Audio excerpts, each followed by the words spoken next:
কাপ্তাই হ্রদের বাড়তে থাকা পানির চাপ সামলাতে অবশেষে খুলে দেওয়া হলো রাঙামাটির কাপ্তাই বাঁধ। ৪ আগস্ট রাত ঠিক 12:15টায় খুলে দেওয়া হয় এই বাঁধ। নীরব পাহাড়ি শহরের নিস্তব্ধতা ভেঙে টকবগে পানির গর্জনে কেঁপে ওঠে কাপ্তাই। সবকটি স্পিলওয়ে একযোগে খুলে দেয় কর্ণফুলী পানি বিদ্যুৎ কেন্দ্র। বিদ্যুৎ কেন্দ্রের তত্ত্বাবধায়ক প্রকৌশলী মাহমুদ হাসান জানান, হ্রদের পানি বিপদসীমার কাছাকাছি চলে যাওয়ায় স্পিলওয়ের 16টি গেট 6 ইঞ্চি করে খোলা হয়েছে। এতে প্রতি সেকেন্ডে প্রায় 9000 কিউসেক পানি ধেয়ে যাচ্ছে কর্ণফুলী নদীতে। এর পাশাপাশি বিদ্যুৎ উৎপাদনের জন্য চালু রয়েছে 5টি ইউনিট। তাতে আরও প্রায় 32,000 কিউসেক পানি নদীতে ছেড়ে দেওয়া হচ্ছে।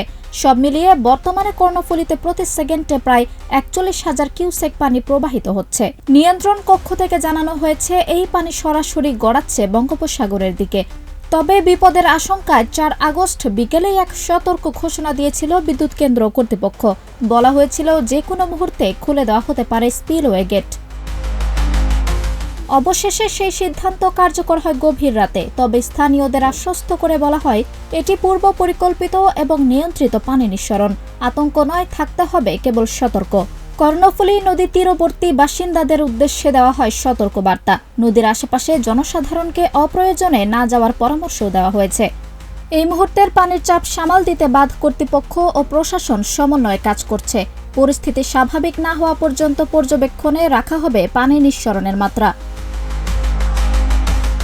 অতিবৃষ্টির কারণে পাহাড়ি ঢল ও হ্রদে পানি বাড়ায় চাপে পড়ে কাপ্তাই বাঁধ। একটানা কয়েকদিনের বৃষ্টিতে পার্বত্য অঞ্চল জুড়ে জলাবদ্ধতা ও নদী সংলগ্ন এলাকাগুলোতে দেখা দিয়েছে বিপদাশঙ্কা। তবে নিয়ন্ত্রিতভাবে গেট খোলায় পরিস্থিতি এখনও নিয়ন্ত্রণে বলে জানিয়েছেন সংশ্লিষ্টরা।